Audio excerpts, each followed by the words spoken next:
Hi, everyone. I'm Sandie La Nae. Welcome to Psychic Creations. We have an interesting show for you today. I am my own guest today, and I'm going to be speaking about where phrases originated. Believe me, this was a fun narration to research. Break the ice, meaning to commence a project or initiate a friendship. History. Before the days of trains or cars, port cities that thrived on trade suffered during the winter because frozen rivers prevented commercial ships from entering the city. Small ships known as icebreakers would rescue the icebound ships by breaking the ice and creating a path for them to follow. Before any type of business arrangement today, it is now customary to break the ice before beginning a project.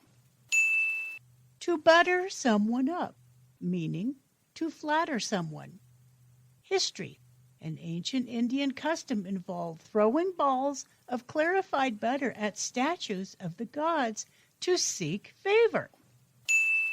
Caught red-handed, meaning to be caught doing something wrong. History. This saying originated because of a law. If someone butchered an animal that didn't belong to him, he had to be caught with the animal's blood on his hands to be convicted. Being caught with freshly cut meat did not make the person guilty. Eat humble pie, meaning making an apology and suffering humiliation along with it. History.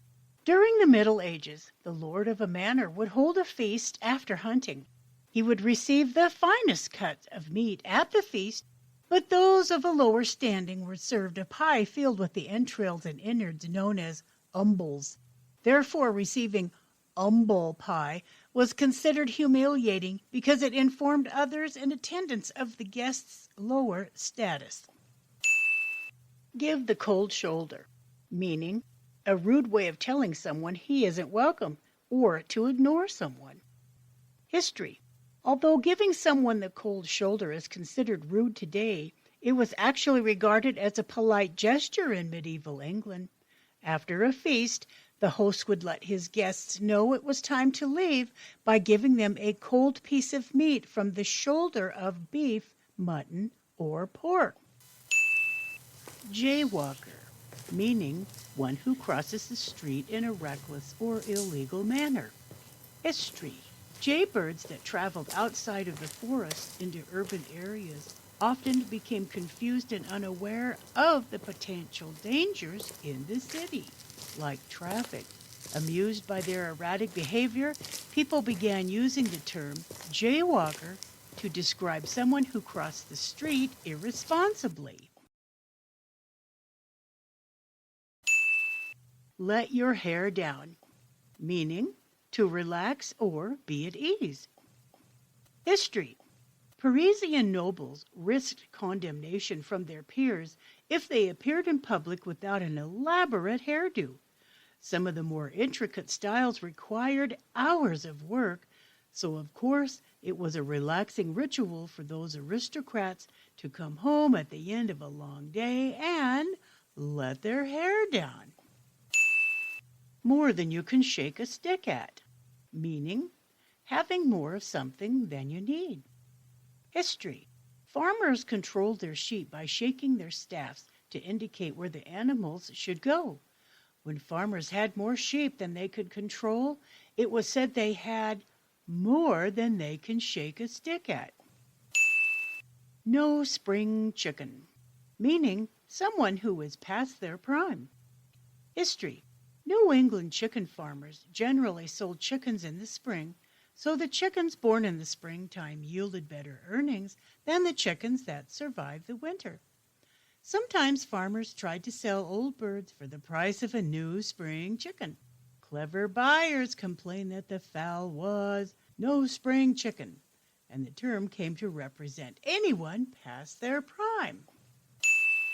Rub the wrong way, meaning to irritate, bother, or annoy someone.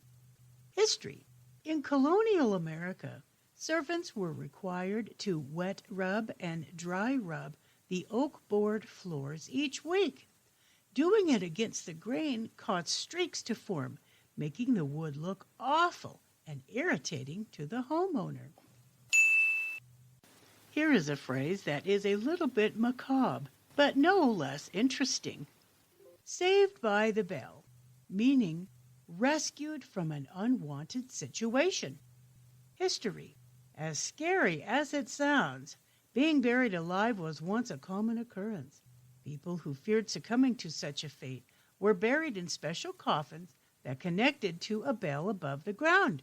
At night, guards listened for any bells in case they had to dig up a living person and save them by the bell. Now, along that same line of phrasing is a dead ringer, meaning the same. History. England is old and small, and the local folks started running out of places to bury people. So they would dig up coffins and would take the bones to a bone house and reuse the grave. When reopening these coffins, 1 out of 25 caskets were found to have scratch marks on the inside, and they realized they had been burying people alive. So they would tie a string on the wrist of the corpse, lead it through the coffin, up through the ground, and tie it to a bell. Someone would have to sit out in the graveyard all night, considered the graveyard shift, to listen for the bell. Thus, someone could be saved by the bell or considered a dead ringer. Show your true colors, meaning to reveal one's true nature. History. Warships used to fly multiple flags to confuse their enemies. However, the rules of warfare stated that a ship had to hoist its true flag before firing and hence display its country's true colors. Spill the beans, meaning to reveal a secret. History. In ancient Greece, beans were used to vote for candidates entering various organizations. One container for each candidate was set out before the group members, who would place a white bean in the container if they approved of the candidate and a black bean if they did not.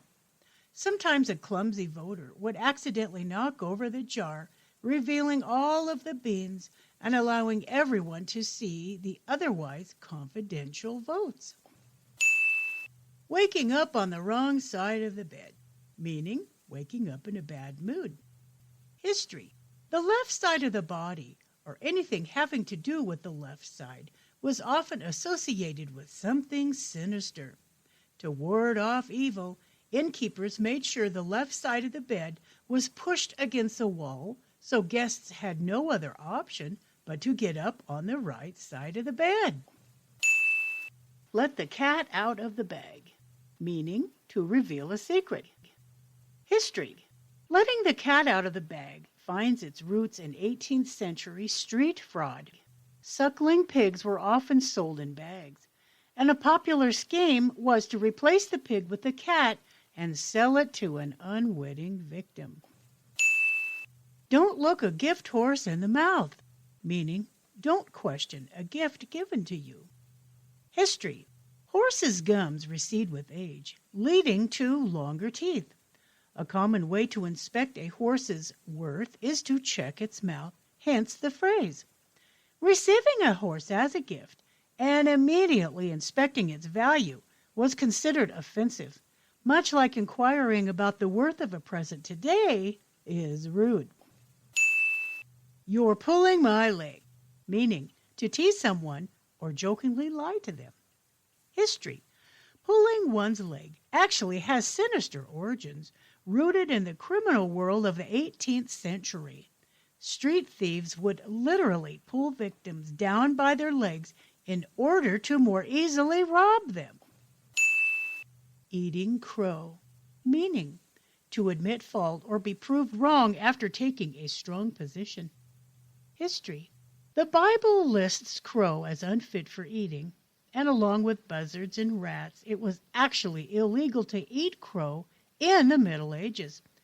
As such, it was notably humiliating to consume. Break a leg, meaning good luck in theater terms. History. The term break a leg does originate in the theater, and since superstitions ran rampant in the theater, it's not surprising to learn that wishing someone good luck outright is actually considered bad luck.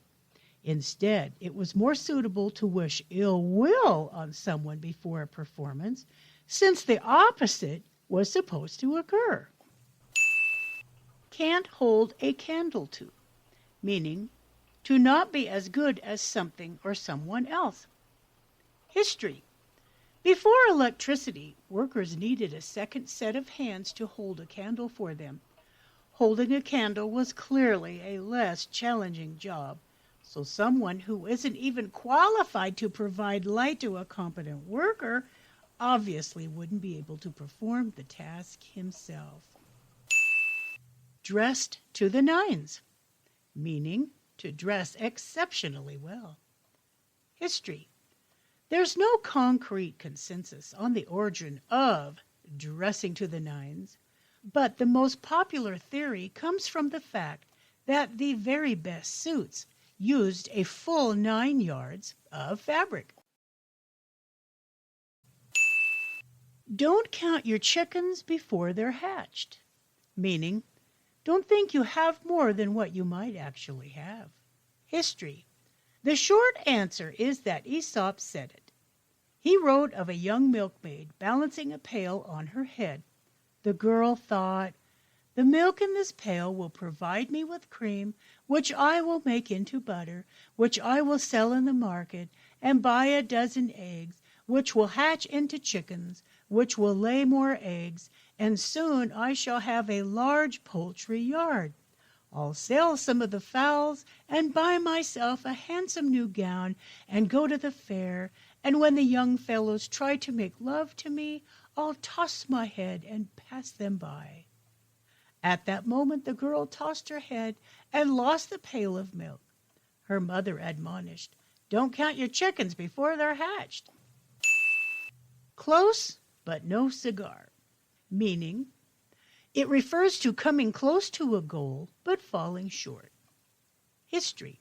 Carnivals used to give out cigars as prizes, so almost winning would get you close to achieving a cigar, but not quite. Mind your P's and Q's, meaning do what is right and correct. History. In the 17th century, pubs served beer in pints and quarts.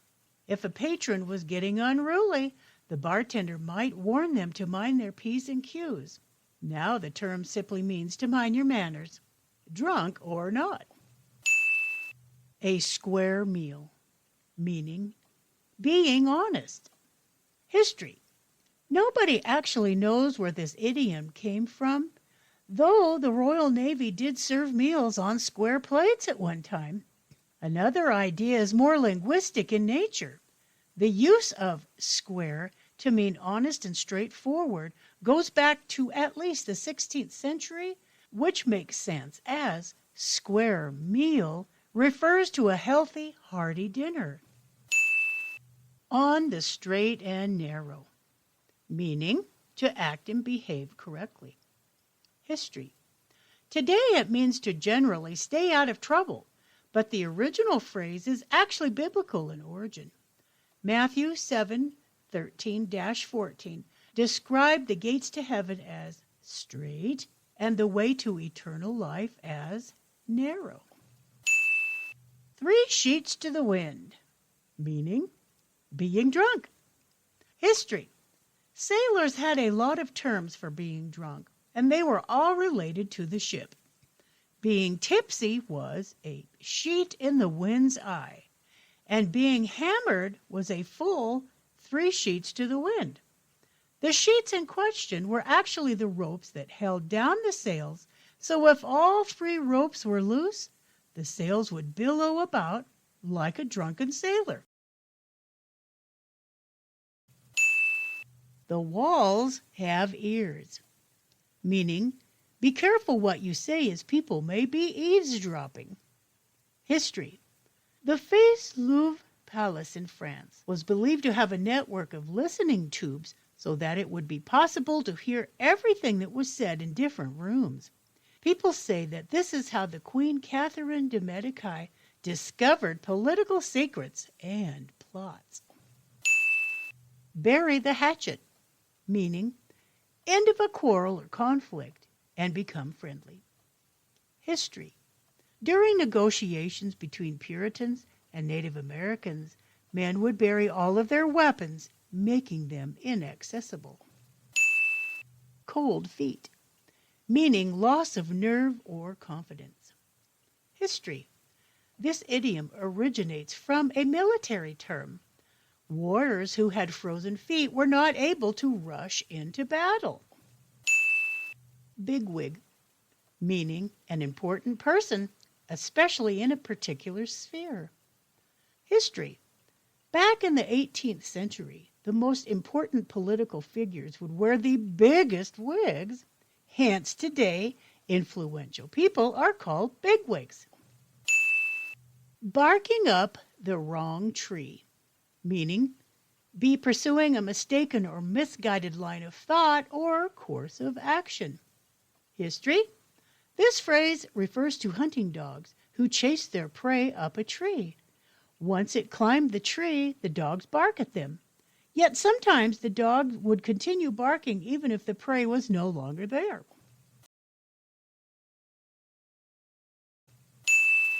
One for the road, meaning a final drink before leaving a place. History. During the Middle Ages, the condemned ones were taken through what today is known as Oxford Street to their execution.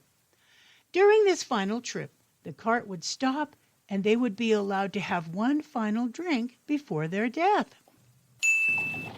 Riding shotgun, meaning used to claim the right to sit in the front passenger seat of a vehicle on a particular journey. History. This expression refers to the passenger of an old-fashioned stagecoach who sat next to the driver with a shotgun to protect from attackers and robbers along the way. There is no evidence to suggest the expression was actually used in times of the Wild West, but most likely came about much later when media and films began to romanticize the period. It's raining cats and dogs, meaning it is a deluge. History. In the 1500s, houses had thatched roofs thick with straw piled high with no wood underneath. It was the only place for animals to get warm, so all the cats and other small animals, including mice and bugs, lived in the roof. When it rained, it became slippery, and sometimes the animals would slip and fall off the roof, resulting in the idiom, "It's raining cats and dogs." There was nothing to stop things from falling into the house. This posed a real problem in the bedroom, where bugs and other droppings could mess up your nice, clean bed. Therefore, a bed with big posts and a sheet hung over the top afforded some protection. That's actually how canopy beds came into existence. Threshold, meaning the front of a doorway. History. The wealthy had slate floors and would get slippery in the winter when wet, so they spread fresh straw, thresh, on the floor to help keep their footing. As the winter wore on, they added more thresh until, when you opened the door, it would all start spilling outside. A piece of wood was placed in the entranceway, subsequently creating a threshold. Bring home the bacon and chew the fat, meaning bring home a paycheck and sit around talking. History. Sometimes people of yore could obtain pork, which made them feel quite special. When visitors came over, they would hang up their bacon to show off. It was a sign of wealth that a man could bring home the bacon. They would cut off a little to share with their guests, and all would sit around and chew the fat. Upper crust, meaning the elite. History. Bread was divided according to status. Workers got the burnt bottom of the loaf. The family got the middle, and guests got the top, or the upper crust. Holding a wake, meaning having a party. History. Lead cups were used to drink ale or whiskey. The combination would sometimes knock the imbibers out for a couple of days. Someone walking along the road would take them for dead and prepare them for burial. They were laid out on the kitchen table for a couple of days, and the family would gather around and eat and drink and wait to see if they would wake up, creating the custom of holding a wake. Read the Riot Act, meaning telling someone off. History. These days, angry parents might threaten to read the Riot Act to their unruly children. But in 18th century England, the Riot Act was a very real document, and it was often recited along to angry mobs. Instituted in 1715, the Riot Act gave the British government the authority to label any group of more than 12 people a threat to the peace. In these circumstances, a public official would read a small portion of the Riot Act and order the people to disperse themselves and peacefully depart to their habitations. Anyone that remained after 1 hour was subject to arrest or removal by force. Paint the town red, meaning have fun. History. The phrase paint the town red most likely owes its origin to one legendary night of drunkenness. In 1837, the Marquis of Waterford, a known lush and mischief maker, led a group of friends on a night of drinking through the English town of Melton Mowbray. The bender culminated in vandalism after Waterford and his fellow revelers knocked over flower pots, pulled knockers off of the doors, and broke the windows of some of the town's buildings. To top it all off, the mob literally painted a toll gate, the doors of several homes, and a swan statue with red paint. The Marquis and his pranksters later compensated Melton for the damages, but their drunken escapades is likely the reason that paint the town red became shorthand for a wild night out. Still yet another theory suggests the phrase was actually born out of the brothels of the American West and referred to men behaving as though their whole town were a red light district. Running amok, meaning being wild. History. Running amok is commonly used to describe the wild or erratic behavior, but the phrase actually began its life as a medical term. The saying was popularized in the 18th and 19th centuries when European visitors to Malaysia learned of a particular mental infliction that caused otherwise normal tribesmen to go on brutal and seemingly random killing sprees.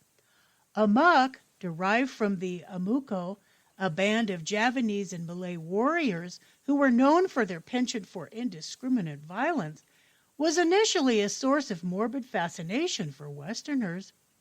Writing in 1772, the famed explorer, Captain James Cook, noted that to run amok is to sally forth from the house, kill the person or persons supposed to have injured the amok, and any other person that attempts to impede his passage.